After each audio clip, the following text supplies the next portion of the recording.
शरद पूर्णिमा है, आपके जन्म और विवाह की तिथि, और विधि अनुसार आप और प्रभु श्री हरि नारायण दोनों संसार भ्रमण करते हैं।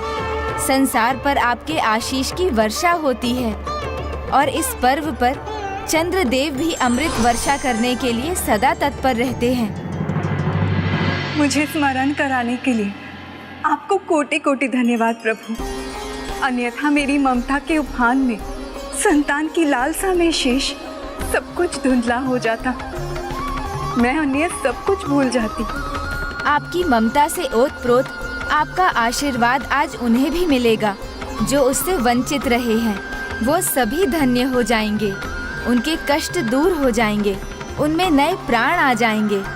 प्रभु, हमें आगे की यात्रा की अनुमति दें। चंद्रदेव हमारी प्रतीक्षा में होंगे।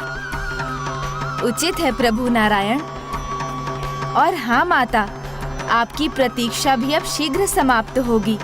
आप जगत भ्रमण कर कल जब वैकुंठ लौटेंगी तो आपकी संतान स्वयं आपके पास आ जाएगी। अब आप निश्चिंत होकर जगत भ्रमण के लिए प्रस्थान कीजिए।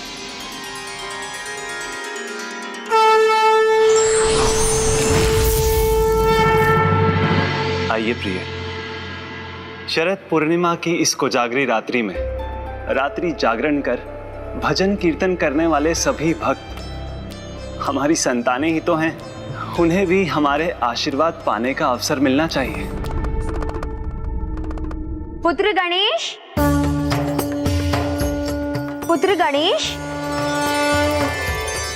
पुत्र, ये खीर बाहर अंबर के नीचे रख दो।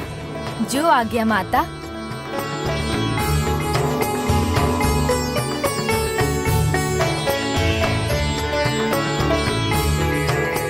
पुत्र गणेश, आज तुम्हें निद्रा का सुख प्राप्त नहीं होगा, ज्ञात है ना? हाँ माता, आज तो सुख ही सुख है, क्योंकि आज तो हम मामी श्री लक्ष्मी और मामा श्री हरि नारायण का भजन कीर्तन करेंगे। हाँ पुत्र, तभी तो तुम्हें उनका आशीष प्राप्त होगा। जो आज्ञा माता। अर्थात माता, आज की रात्रि जो सोएगा वो आज सुख प्राप्त करेगा, किंतु जो आज जागेगा उसका तो जीवन ही सुखी हो जाएगा। हाँ पुत्र, आज देवी लक्ष्मी और भ्राता नारायण के आशीर्वाद के साथ चंद्रदेव अमृत वर्षा करेंगे और सभी भक्तों को वर्ष भर के लिए स्वास्थ्य और समृद्धि प्रदान करेंगे। और शीघ्र संसार माता के अनुपम ममतामयी स्वरूप के दर्शन करेगा।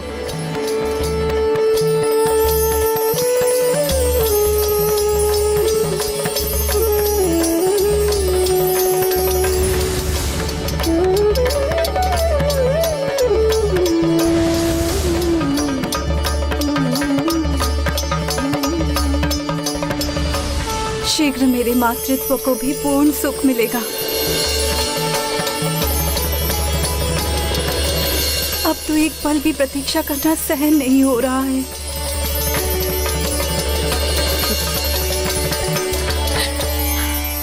क्षमा कर दो माता, अब तो क्षमा कर दो। अपनी इस पुत्री पर दया करो माता।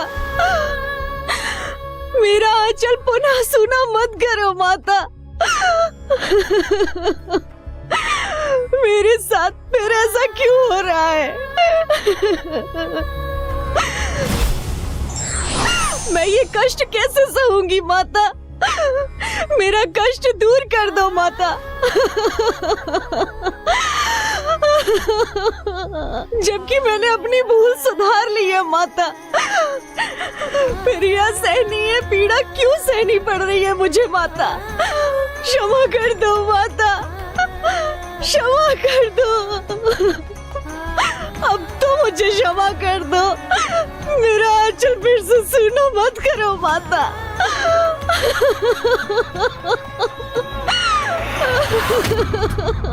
माता, ये कौन है और इनसे क्या भूल हुई है?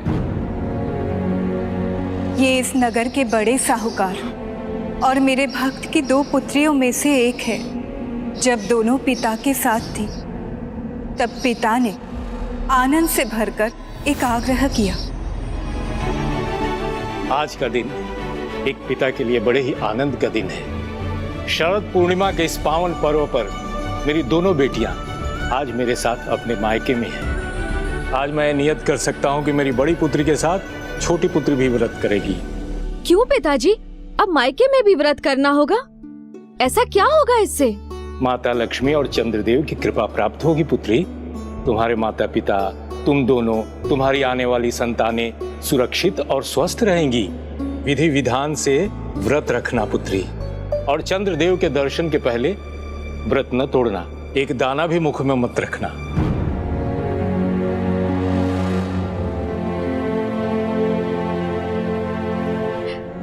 खीर? दीदी, खीर भगवान को चढ़ेगी ना? अच्छी है या नहीं, किसी को तो चक्कर देखनी पड़ेगी ना? नहीं छोटी, याद है पिताजी ने क्या कहा था? चंद्र दर्शन से पूर्व एक भी दाना हमें नहीं खाना है। दीदी, इस घर की तो सदा यही रीत रही है। पिताजी उचित अनुचित कुछ भी कह देते हैं और आप उनकी दृष्टि में अच्छी बनने के लिए उनकी बात मान भी लेती हो और वैसे ही करने लगती हो।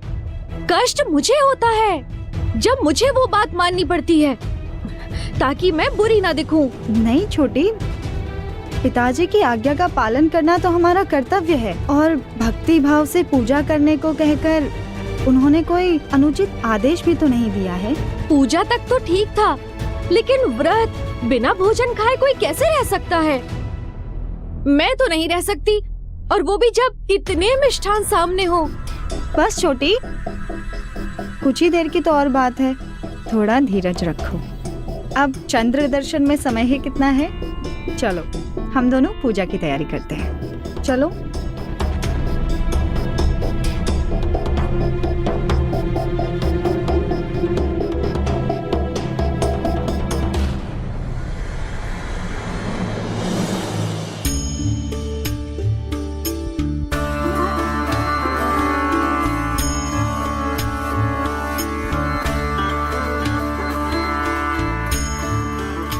लो, अब तुम सात श्रृंगार में लग गई छोटी। पूजा की तैयारी कब करोगी? ये सब बाद में कर लेना। चंद्र आकाश में आ गए तो देर हो जाएगी। दीदी, आप कर रही हैं ना? वैसे भी ये विधि विधान, व्रत, ये सब आडंबर लगते हैं मुझे। नहीं छोटी, श्रद्धा और भक्ति आडंबर नहीं है, ये तो हमारा जीवन देने वाले ईश्वर के प्रति समर्पण है। पूजा तो विधि पूर्वक ही होनी चाहिए। अच्छा ठीक है, किंतु सब ध्यान रखने पर कोई भूल हो जाए तो? अनजाने में कोई भी भूल हो, कोई बात नहीं, ईश्वर बड़े क्षमाशील हैं, क्षमा कर देंगे। समझ गई, किंतु आप भी समझ लो, साज श्रृंगार करने का यही समय है। माँ बनने के बाद तो समय ही कहाँ मिलेगा। छोटी, मुझे सात श्रृंगार में कोई रुचि नहीं है। यही तो आप भूल कर रही हैं दीदी। आपको तो मुझसे अधिक साज श्रृंगार करना चाहिए, क्योंकि मेरी सुंदरता के सामने आपकी सुंदरता फीकी पड़ जाती है। माँ का श्रृंगार और सौंदर्य तो उसके मातृत्व में ही होता है छोटी। चलो अब देर मत करो, मैं खीर रखने जा रही हूँ बाहर।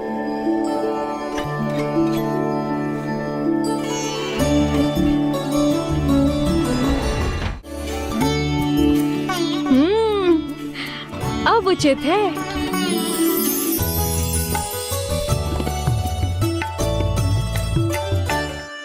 अब पिताजी के सामने अच्छी बेटी बनी रहने के लिए पूजा करनी होगी।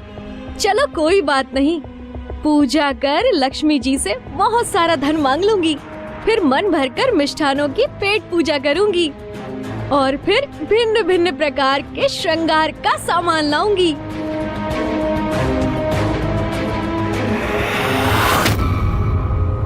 लड्डू?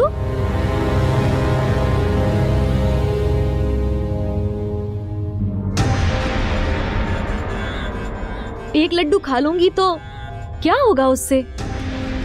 अनजाने में कोई भी भूल हो, कोई बात नहीं, ईश्वर बड़े क्षमाशील हैं, क्षमा कर देंगे। एक लड्डू खा लूंगी तो क्या प्रभु क्षमा नहीं करेंगे?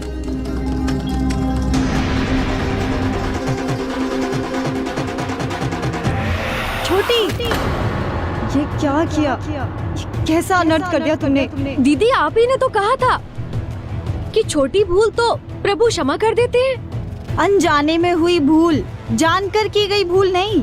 अरे दीदी, आप चिंता मत करो, व्रत तो कर लिया मैंने, अब उसे अब तोड़ूं या कुछ क्षण बाद, उससे क्या होगा? पिताजी और आपके कहने पर इतना कर लिया वही बहुत है, अन्यथा मेरे पति बहुत धनवान हैं। मुझे कुछ मांगने की या फिर व्रत पूजा करने की कोई आवश्यकता नहीं है।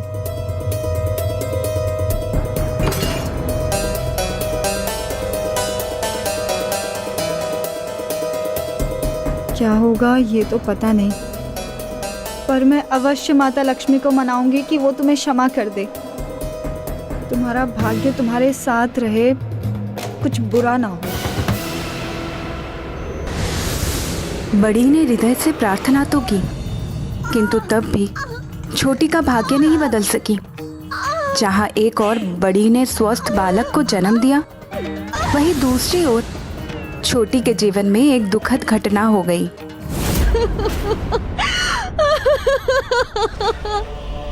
मेरी संतान!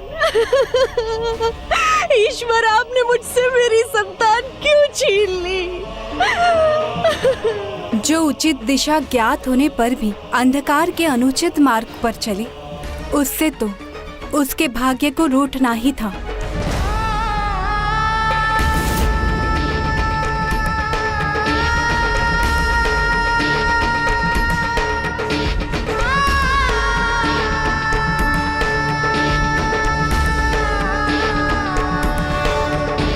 छोटी,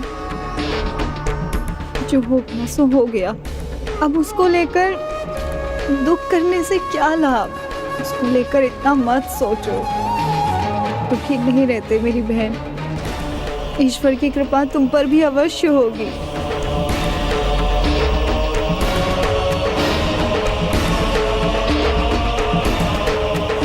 देखिए ऋषिवर, मेरी पुत्री की एक ऐसी दशा हो गई है, पता नहीं ईश्वर उसे किस दोष का दंड दे रहे हैं।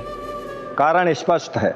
शरद पूर्णिमा की व्रत की अवहेलना कर इसने माता लक्ष्मी की कृपा और सुख समृद्धि को ठुकराया है। ईश्वर का क्रोध अकारण नहीं होता और उनकी दया दृष्टि भी हमें फिर मिल सकती है, यदि हम भूल स्वीकार कर सच्चे मन से प्रायश्चित स्वीकार कर लें। इसमें मैं तुम्हारी सहायता करूंगी छोटी। तुम्हें विधि पूर्वक व्रत करना मैं सिखाऊंगी।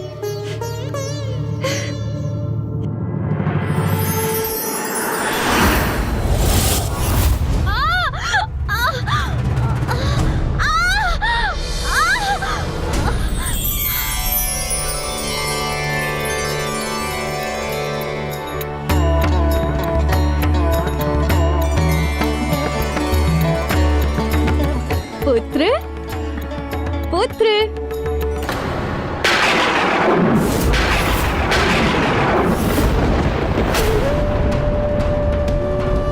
पुत्र, पुत्र, दीदी, पुत्र, पिताजी, पुत्र, दीदी,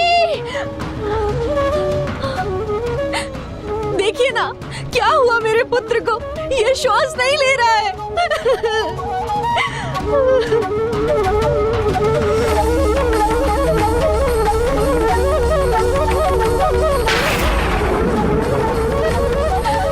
हे विधाता, कैसी लीला है तुम्हारी।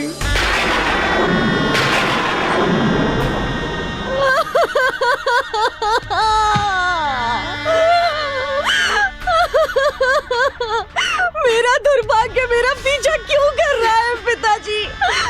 मेरे साथ ही ऐसा क्यों हो रहा है?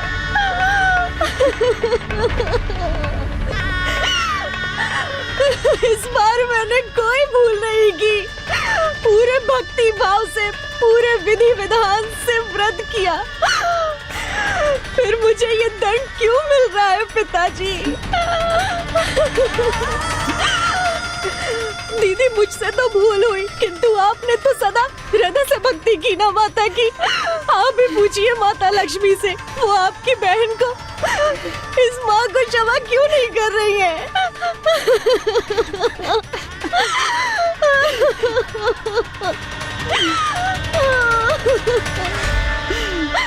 इस माँ का दुख मैं नहीं सह सकती। एक स्त्री हूँ मैं। इसकी आहत ममता का आभास हो रहा है मुझे।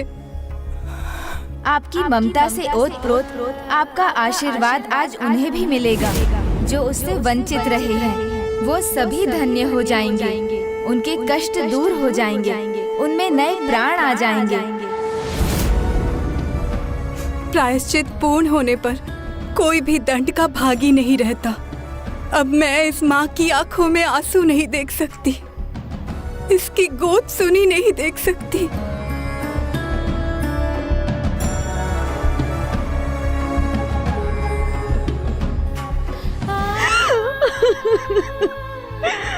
माता की कृपा है ना आप पर तो दीदी, तो आप ही कहिए ना उनसे मुझे क्षमा कर दे, मुझे मेरा पुत्र लौटा दे।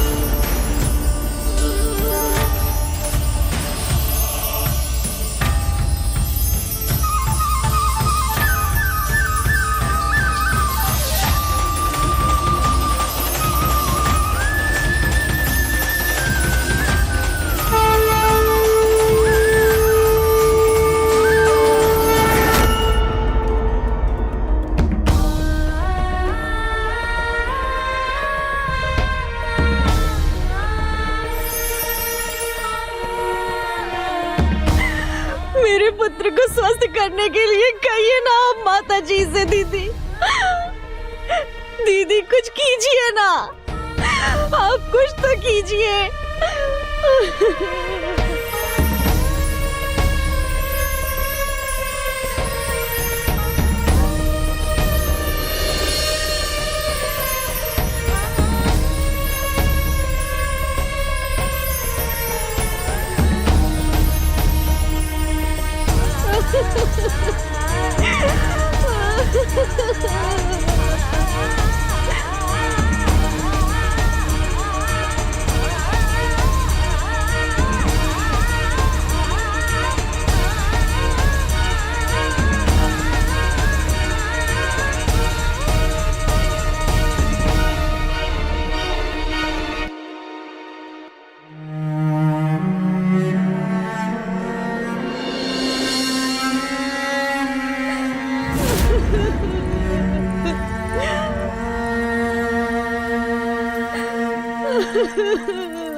छोटी, तुमने अभी तक अपने पुत्र को खीर का प्रसाद नहीं खिलाया?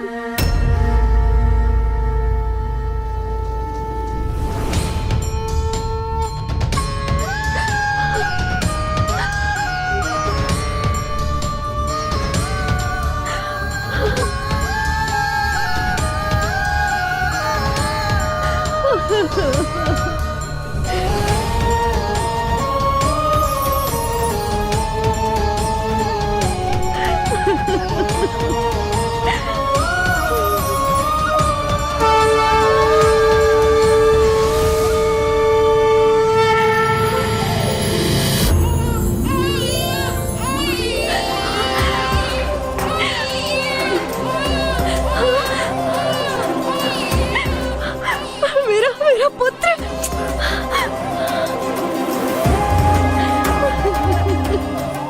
मेरा पुत्र,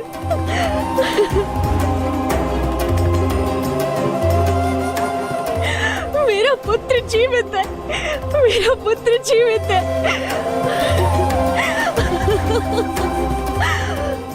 आपने इस माँ की ममता का मान रख लिया माता। आपको कोटि कोटि धन्यवाद, आपका कोटि कोटि धन्यवाद माता। आपका बहुत धन्यवाद प्रभु।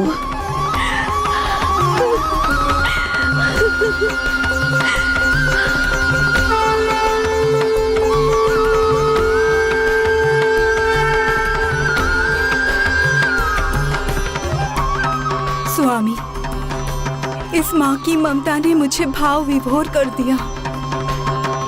मैं वरदान देती हूँ, आज से जो भी भक्त प्रति वर्ष शरद पूर्णिमा में व्रत कर इन दोनों बहनों की कथा सुनेंगे, उन पर मेरी पूरी कृपा होगी। जिनकी संतान है उनकी संतान को स्वास्थ्य प्राप्त होगा, और जिनकी संतान नहीं है उनको संतान सुख का आशीर्वाद मिलेगा।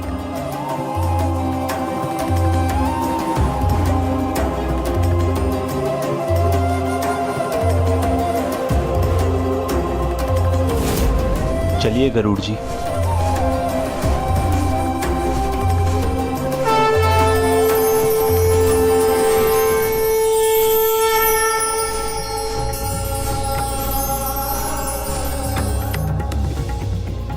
माता लक्ष्मी, आपकी कृपा पाकर तो मैं धन्य हो गया।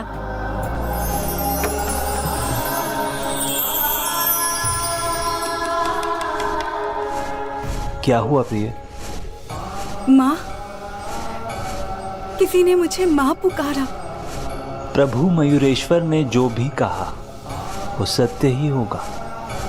आपको माँ पुकारने वाला बालक शीघ्र ही वैकुंठ में आपके पास होगा।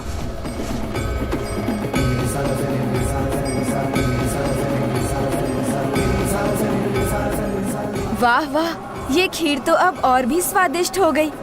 इसमें 2 माताओं का आशीर्वाद जो है, माता का प्रसाद मैं सभी के साथ बांटूंगा। दोनों भाभी माँ, माता, भ्राता, नंदी जी, सभी को माता का आशीर्वाद मिलना चाहिए।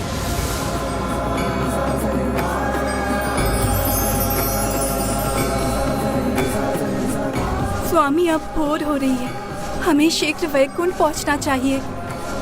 आज हमारे पुत्र का आगमन होने वाला है और मैं उसके स्वागत में कोई कमी नहीं छोड़ना चाहती। अवश्य प्रिय। गरुड़ जी,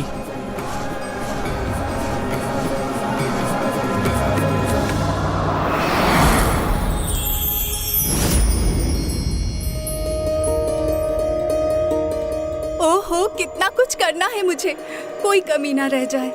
मेरे पुत्र का आगमन किसी भी क्षण हो सकता है। स्वामी, स्वामी, आप इस प्रकार मुख बनकर मत खड़े रहिए, मेरा हाथ बटाइए ना। वैकुंठ की सज्जा करने में मेरी सहायता कीजिए स्वामी। केवल मेरा नहीं, आपका भी पुत्र है वो, जिसका शुभ आगमन होने वाला है। उसके खेलने हेतु एक सुंदर बागीचा होना चाहिए और सोने के लिए एक बहुत सुंदर कक्ष। परंतु अभी तो समय भी नहीं है, जो है उसी को सज्जित करना है। स्वामी, आप इस प्रकार मुझे निहारते रहेंगे या अपना कार्य आरंभ भी करेंगे?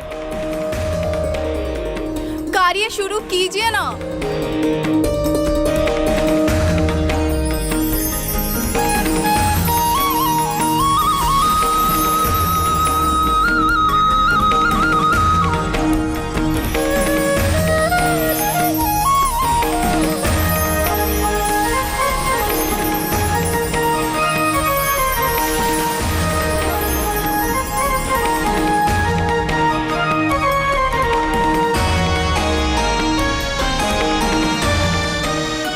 इच्छा तो आपने पूरी कर दी, परंतु अभी पुष्पों से वैकुंठ को सज्जित कर दीजिए।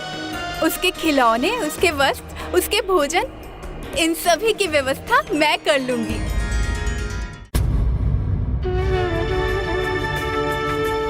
पुत्र, तुम्हें ये पकवान, ये खीर भाएंगे ना?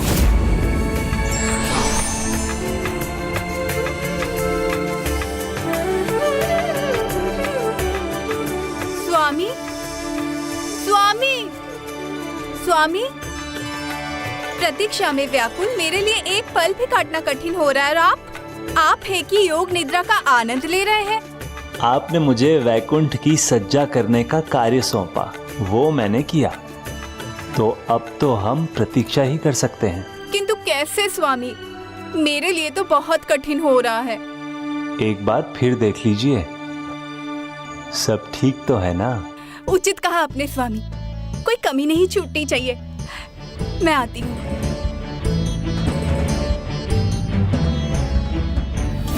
तुम भी तो खीर प्रसाद खाओ।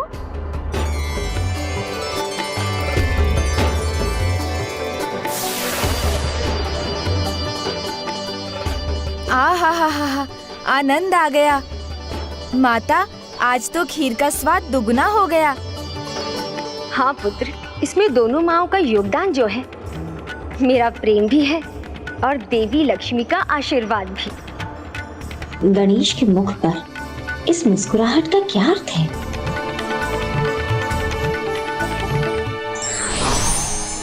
स्वामी, ये क्या, आप फिर योग निद्रा में चले गए? अब क्या हुआ प्रिय? स्वामी, मैंने तो सब देख लिया, सब ठीक है। भोजन है, खिलौने हैं, वस्त्र है। अच्छा है, तो अब बस हमें प्रतीक्षा करनी होगी। वही तो समस्या है ना स्वामी, प्रतीक्षा ही नहीं हो पा रही है मुझसे। बस मन इसी में लगा हुआ है कि मैं कब उसे अपने हाथों से खिलाऊंगी, उसे अपने हाथों से तैयार करूंगी। ओहो, तैयार से तो स्मरण हुआ, आभूषण तो मैंने तैयार ही नहीं किए। कुछ अति विशेष बनाइए, हमारे पुत्र को बहुत अच्छा लगेगा। उचित कहा आपने स्वामी, परंतु आप फिर से योग निद्रा में मत चले जाइएगा। अकेले में एक एक पल मुझे काटने को दौड़ रहा है।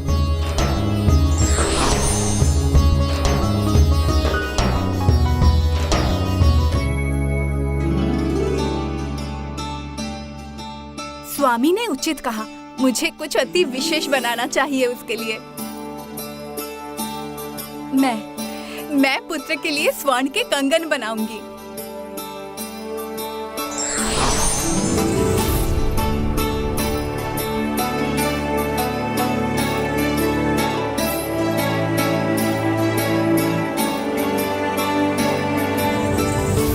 कंगन भी तैयार है, किंतु मेरा पुत्र कहाँ है?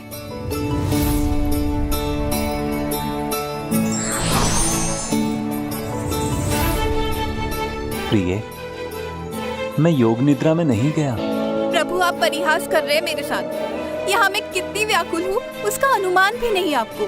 कितनी शंकाएं हैं मेरे मन में। मेरा पुत्र कहाँ है, अभी तक आया क्यों नहीं? प्रभु मयूरेश्वर ने तो कहा था कि हमारे वैकुंठ पहुँचते ही वो हमारे पास होगा, किंतु देखिए दिन का दूसरा पहर हो गया, किंतु हमारा पुत्र अभी तक नहीं आया। मेरी आंखें तो तरस रही है उसे देखने के लिए।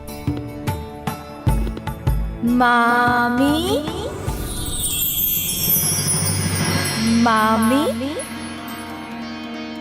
गणेश है, अवश्य मेरे पुत्र के साथ ही आया होगा।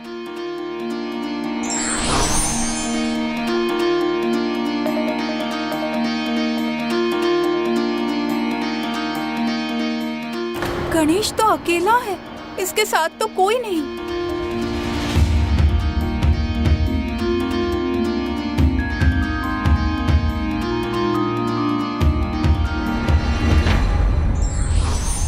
जो व्यक्ति उचित मार्ग ज्ञात होने पर भी अनुचित मार्ग का अनुसरण करते हैं, वो निश्चय ही अपने दुर्भाग्य को आमंत्रित करते हैं। For more updates, subscribe to our channel, click the show links and enjoy watching the videos.